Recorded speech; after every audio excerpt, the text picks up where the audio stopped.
we are proving the Donner Party guilty. What happened to the Donner Party was tragic, yet it was completely self-inflicted.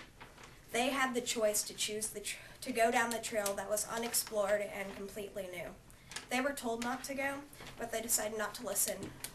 They were told to go by somebody who had been down the trail and proved that it could not, and could tell that it couldn't be go down.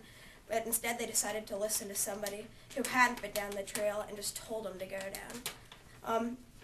It was their choice. They were not forced to go down that trail, and they should have taken a hint when they got to the point of separation and all the wagons were going the right way and only a few were going the wrong way. The trail was unexplored and they had no way of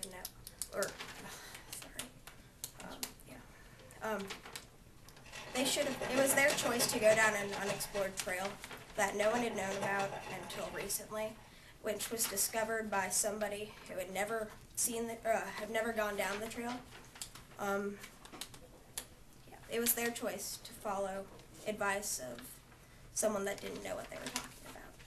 So, yeah, that's it. As I'm going to present to you, it is clearly obvious that Lansford Hastings is quite plainly at fault for the situation. As he had said, he had never tested the trail with the wagon, so he should not have advertised that it was a safe trail. He deliberately lied in order to make money, so that way he could be in all power. So he also wanted to hide. When the people on the trail were telling him that they needed help, he said he would help, but he never actually fully went through with this plan. Another point is that the trail was even longer than the original trail, and by 125 miles. So because of his lying and greed, he killed people. They were also under the impression that it was safe when it clearly was not. Even though some people had said that, it wasn't okay for them to go through this, like Daniel almost said, you had no way of knowing because even though it was advertised in that fashion, people still had to believe what they were told. So because of Lansford's no previous experience and for greed of money, he ended up killing people and stranded people just to be famous. And because of this, it is clearly obvious that Lansford Hastings was at fault for this entire situation. So, like Daniel had said, the Donner Party had no actual idea. Plus, there was also the whole argument about that there was somebody that went to go tell the Donner Party that it was unsafe, but there was no actual physical evidence that it was unsafe based on that person's representation.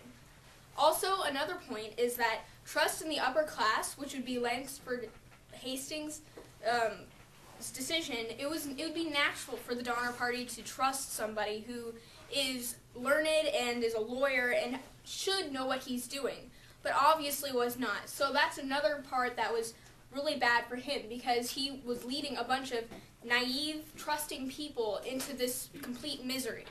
So there wasn't even a trail for them to follow. So it's obvious that Lansford Hastings is clearly at fault. Right.